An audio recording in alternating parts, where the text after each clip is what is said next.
Overseas, and the Chief of Staff to the UK Prime Minister Keir Starmer has been forced to resign over his role in the appointment of Peter Mandelson as the ambassador to the US. Morgan McSweeney had previously been credited by the UK's leader as being pivotal for helping bringing Labour back to power in 2024. But he'd been under growing pressure after a number of Labour MPs called for him to be removed from his role.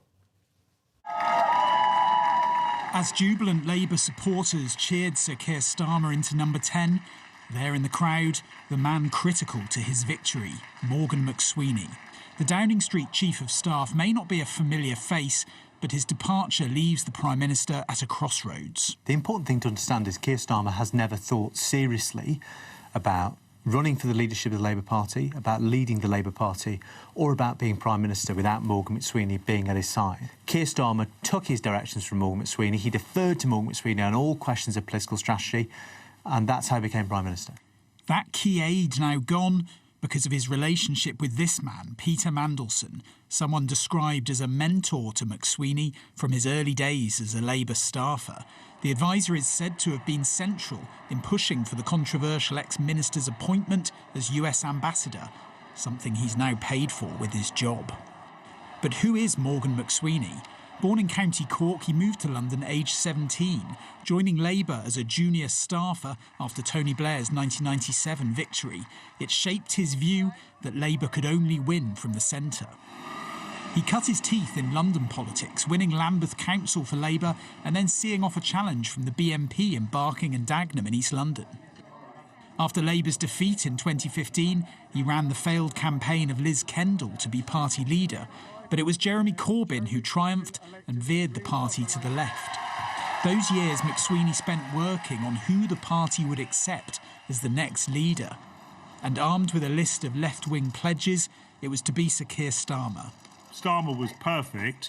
They then put these 10 pledges to the membership in his leadership campaign, and almost which were effectively the economic and social policies of Corbynism. They're very good at factional infighting and winning power. The trouble is they're not skilled or interested in knowing how to run a country and for what purpose, and we're finding that out now. 15,529. This was a big moment. Labour's disastrous defeat and Boris Johnson's triumph at the Hartlepool by-election in 2021.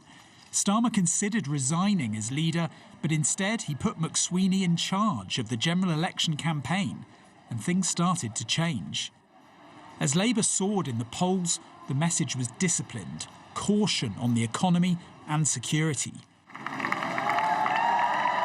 Starmer won a stunning majority, gaining over 200 seats. Morgan McSweeney's wife, former actress Imogen Walker, became an MP in Scotland.